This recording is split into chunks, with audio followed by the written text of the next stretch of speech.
Hello, Guardians, and welcome to the Destiny IT Pros podcast, brought to you by Frontpoint-IT, Utah's premier managed services provider. Find us online at frontpoint-it.com. Hello, Guardians. I'm Jeremy Wright. And I'm Dan Stanford. Today is August 4th, 2015, which means it's the weekly reset in the tower, as is every week. We have a couple of things to talk about this week. Nothing as exciting as, Destiny 2.0 or anything like that, but let's run through the weekly reset really fast. So the Nightfall Strike this week is the Devil's Lair, Light Switch, and Brawler. I love it when they do two complementary modifiers at the same time, or it's kind of like daring you, like when you get grounded and airborne in the same one, and Light Switch and Brawler. Do you dare jump? Do you do it? That's right. And then the Heroic Strike this week is a Shadow Thief, which is, of course, Taniks with the Specialist modifier. Now, these Specialist and Small Arms modifiers, we've been meaning to talk about these a little bit. Yes, thank you. Do it. Yeah. So, if you read the description in the game from the Specialist modifier, it says, special weapon damage is favored. Nowhere in there does it say special weapon damage is increased. It says favored. Correct. And other modifiers will say grenade recharges increased. Arc burn will say damage from any source that is arc is greatly increased. Correct. So in my mind, and playing this, what happens is they actually take down the damage on your other weapons, I think by a large percentage. I don't think it's a small thing at all. Agreed. Just last night we were doing Skolas 35. And I had a yellow bar captain chasing after me. I dropped, I think it was 4 Galahorns on that dude's head. Didn't even get through his shield. And it was special weapon modifier. Specialist, yep. The Specialist. And it was basically throwing pebbles at that captain. Couldn't hurt him at all. And so it's important to know that it definitely changes your play style when you have that modifier, especially when you're doing something like Prison of Elders 35, because you're already at a disadvantage as opposed to the Nightfall where you have a 2-level advantage. In Prison of Elders 35, you have a disadvantage of 1 level. So that definitely hurts when you have that modifier on. So if it's primary, primary weapons or secondary weapons, basically it's anything but that is nerfed. Your primary weapon and your heavy is nerfed, or etc. So just be aware that if it says that, it kind of in all practicality limits you to that weapon, to your Specialist weapon or your primary weapon, because the rest really just don't do much. Right. And then on to Prison of Elders, a level 32 this week is Urox's Grudge, Urox the Flame Prince, which was the level 34 last week. So keep jumping at the end there, I guess. And level 34 is the Forever Eater, which is, of course, the Vex boss fight there with the little prison ball things similar to your Vault of Glass awesomeness. Oh, yes, yes. The great big huge Minotaur dude. And then Quodron, yes. Quodron. Yep. I like they call his Quodron. He's a Vex Chronivore. The Forever Eater, Time Eater, Chronivore. Eats time like Chrono. Yeah. All right. Clever, Bungie, clever. At least I thought so. So we have a couple of big news out of the world of Destiny this week. Well, this last week, anyways. One of the biggest things I thought was Bungie took a big swing with their Banhammer this last week. Yes, it did. So here's a short excerpt from a post that Bungie did from Deej. He said, we're committed to protecting Destiny against cheaters. Enjoy your game, just play it fair. That's all we ask. Short of your own commitment to honor, we'll take action ourselves. It's not a thing we enjoy doing, and certainly something we'll never quantify or describe in agonizing detail. The damned shall remain anonymous, their nefarious actions a mystery. What he's referring to is they have banned hundreds of players, I believe was the count, from the Crucible. They didn't state exactly why, probably for the sake of security on their end, making sure that people don't know what they're looking for. Don't copycat. Although I have an idea of what they were doing. And they banned them, and it's a temporary ban, as far as Correct. I know. Yes, no, it is. It is a temporary ban, and it's to me, it's just a salvo by Destiny, just saying, "Look, we know you're up to something. We've caught you. This is your first warning, if you will." Mm-hmm. What they said were hundreds of players who have manipulated network traffic. If you don't know what that means, we love you. Never change. Of course, us being IT professionals, we know exactly what they're referring to. Yes. And we probably have a good idea of what they're looking for. Dan, what are some of the ways that you think people are probably don't give out how to do it, but it doesn't really matter, I guess. People probably could Google it really quickly. What would be some ways that you could manipulate network traffic in your favor in, say, the Crucible? Well, basically, they are introducing lag into their internet connection. So what that causes the game to do is basically to pause. And so when you've got all the players out there and they're all running around doing things, there's lots of traffic between the players and the Destiny servers going back and forth. Well, if all of a sudden one of them kind of, pauses for a moment, then everything else has to pause. It's because they can't allow things to get out of order, if you will. And people have found that during that pause time, they're actually still able to play. Mm-hmm. And so they will run off and they will continue to do damage while everybody is basically frozen in time. Because their console is still playing the game. Correct. And then it uploads the data back to the server and says, this is what happened while you were away. Correct. And then all of a sudden there's 5 people dead and that guy hasn't taken any damage. Yep. So basically what looks like Bungie did was they looked at the in-game reporting. So as many of you are probably aware, you can inspect a player and then you can report them. I like that you can report them for cheating, for non-activity, for being unfriendly. But you can also report people for being helpful or friendly. Positive. Yeah. So if you are, doing a nightfall and you're having, or not a nightfall, but like a weekly heroic, and you have a random person who joined and they actually stuck with you even though you guys were having a rough time, you can say, hey, this guy was really helpful. He didn't leave us here after 5 tries on this strike. Or somebody who helps you finish anything, or people who are good teammates.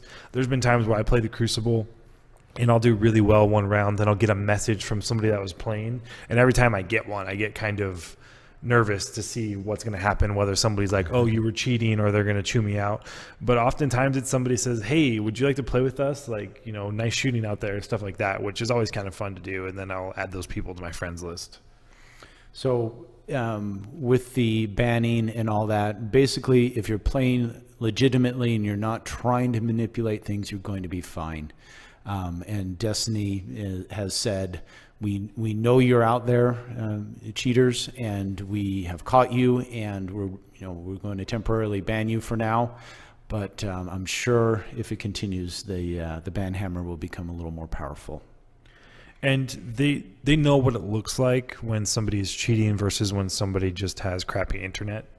They can tell the difference between that. So don't be afraid if you are a person who has bad internet, although you probably shouldn't be playing online games if you have really bad internet, because you ruin it for everybody else. Yes. That was a different topic. But regardless, they know what you're doing and they can very much monitor that. And so be aware. I'm glad they did do it, though.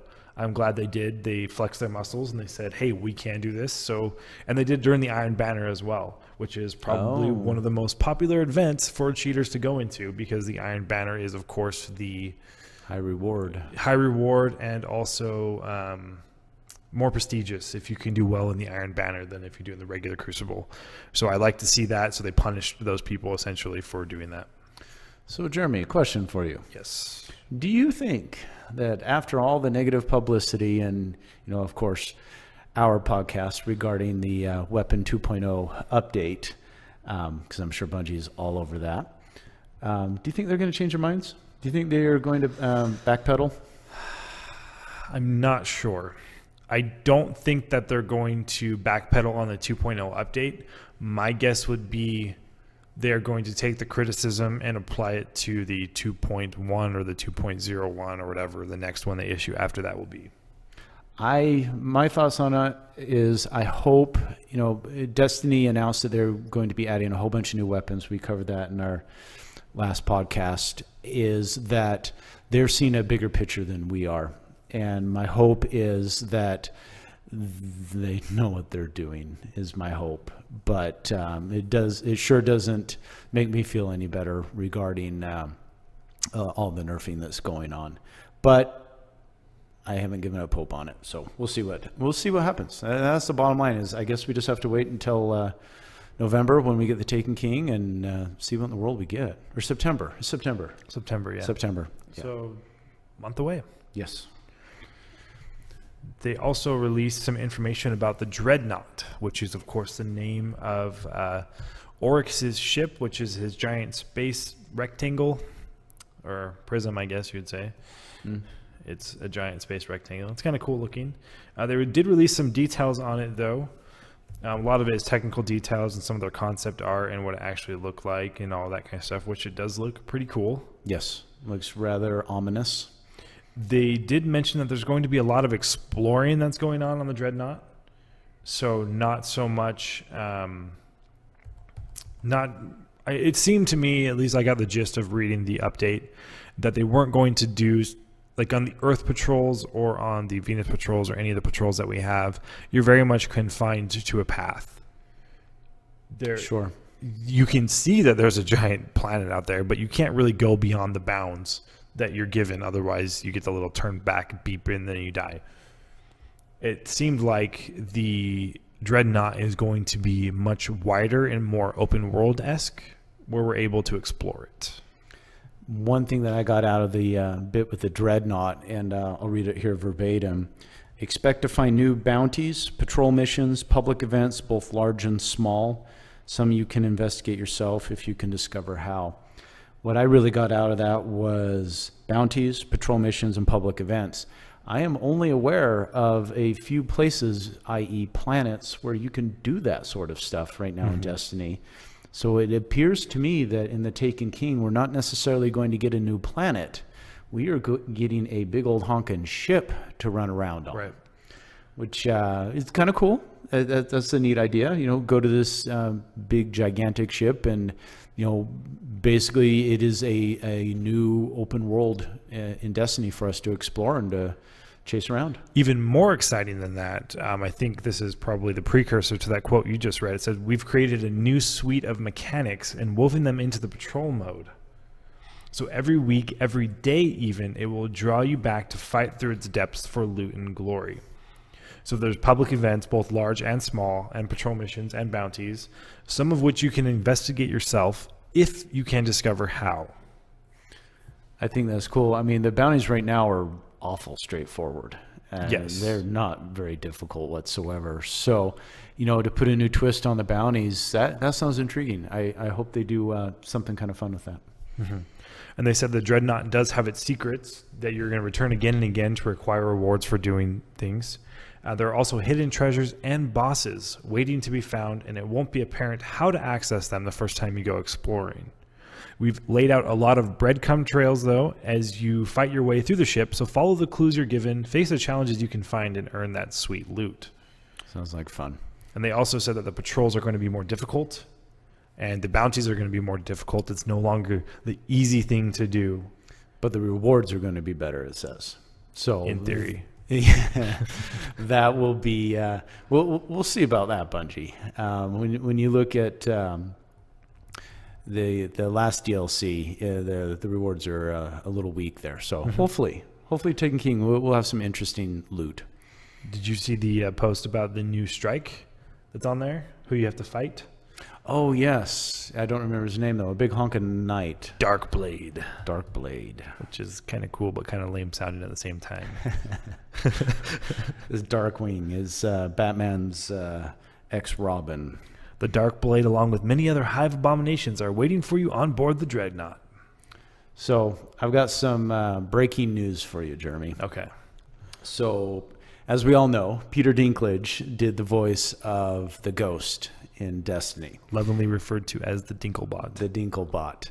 Now, I have often wondered why it is that we don't hear from our little ghost throughout, throughout Crota and, the rest of the DLCs that we've had. He's just been awful silent. You know, you got Petra talking to you, and you've got Eris that are talking to you, but no Ghost.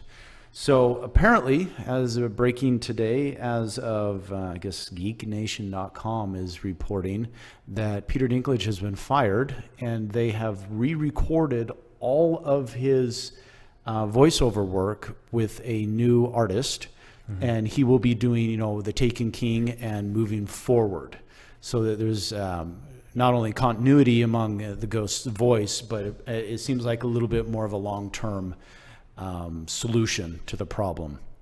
I'm guessing that maybe Peter has become a little too famous for us poor Guardians to talk to us. Or read more expensive.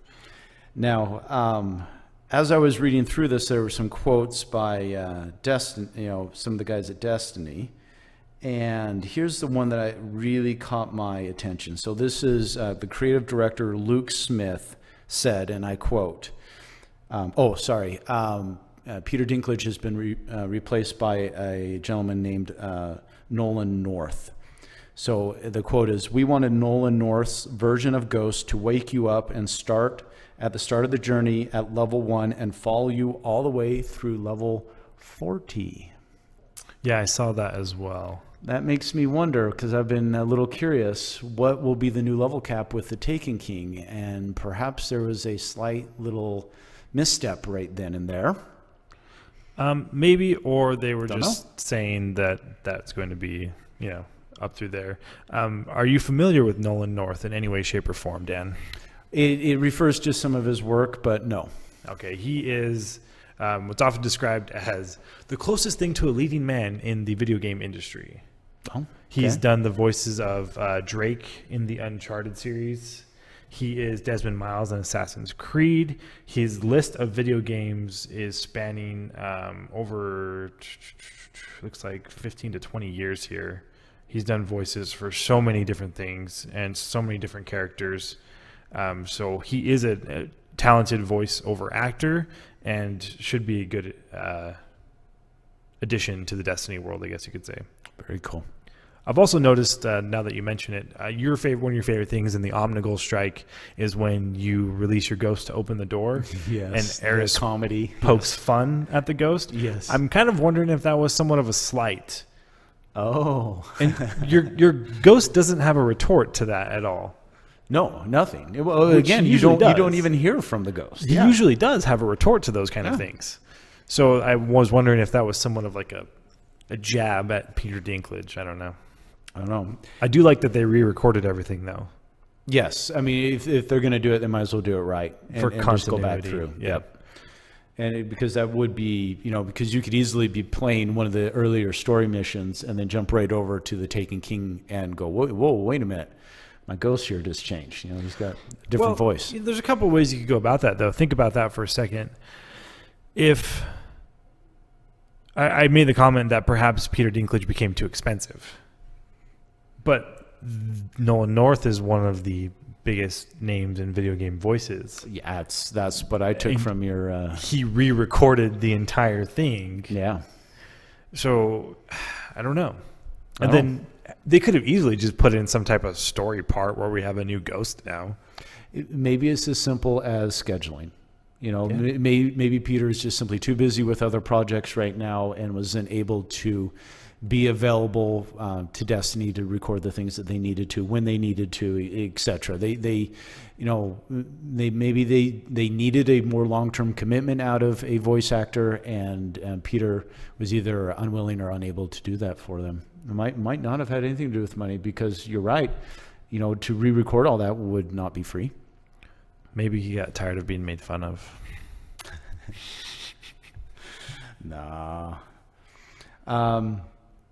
So one thing I did want to bring up, though, is with the Taken King, the new level cap, it seems a little weak, you know, considering the scope and the size that the Taken King is purported to be, that the new level cap would only be 2 higher, that it would only be, you know, 38. I agree that it probably would be 40. That would be my thought. I would think they would need to stack at least 4 more on top of it. But so when I read that, I kind of went, wonder if it is 40. Well, that would make sense because then, I mean, what, to go to 36 would be kind of pointless because your raid gear would be, because there's going to be another 36. raid. So you know that you're going to have to be able to find other gear to make that difficult or easier to do. So only having it 2 levels up seems like it would be very low. I can see that being 40, which means that we're going to have to do a strike at 41 or a raid at 41. Good times. Yeah, that should be fun. Sweet dragon dude. A new bit that I wanted to introduce into our podcast here, Jeremy, is some very brief advice to our new Destiny, our new Guardians out there. I had somebody ask me a question, a new Destiny player, and they asked me, where do you get exotic gear? Well, those of us who've been playing for a while, yes, we very much know how to do that. For the new player, it is a great mystery to them. So the first and the best place is through gathering strange coins, and then buying the gear off of Xur on the weekends. And if you don't want to earn it. If you don't want to earn it. Now, of course, Xur doesn't carry everything, but you can get a few things. But you do have to earn those strange coins. And you know, the best way to earn the strange coins is through the weekly strike. So again, once a week there is a strike that has modifiers on it, and if you go do that, depending on the level that you do it at, you will either get 3, 6, or 9 coins. And just as a note, the maximum you can get from it is 9. So even if you do it at at the lower levels and work your way up, you will only get 3 each time for a total of 9. But then you can collect those coins, and then when Xur comes, you can see what in the world he might have if it's good for you, and then purchase it that way.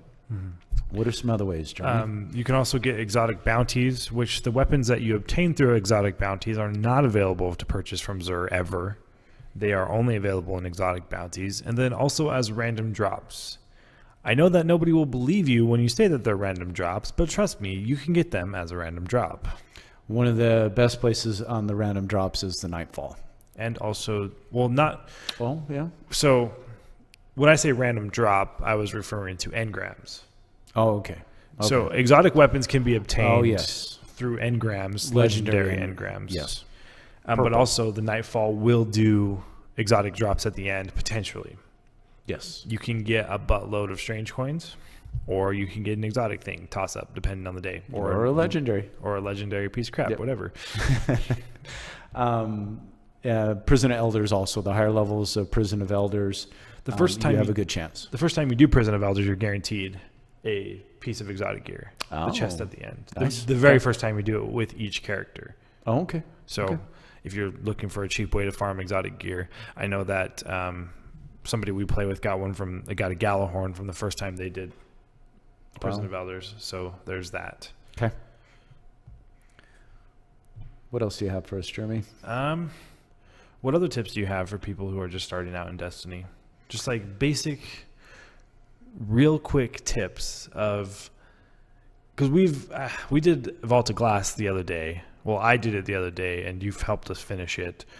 We were backpacking some players who had never done Vault of Glass, and they weren't really big into Destiny. They were like level 25 or 26s, and I got frustrated with them and quit on their fire team because of they didn't really seem to understand how Destiny works. They didn't really seem to understand the type of game it is, and that the reward of playing this game is not just the gear that you get, and it's not just the satisfaction of shooting things. I think Destiny, with the Crucible is one playing style. When you're doing story missions, by yourself is another playing style. I would even say, the Nightfall is another playing style, and then the raid. I mean, each of those types of events, and you can even break it down even more than that, I'm sure. You have to adapt to a particular play style, and when you're doing a raid with other people, it is about the team. You have to coordinate, and everybody needs to be where they need to be, when they need to be there, and doing what they need to be doing when they're there. And if you've got people on your team who are not who are not listening, who are not doing what they need to be doing, it will all fall apart, and you will not be able to complete the raid itself.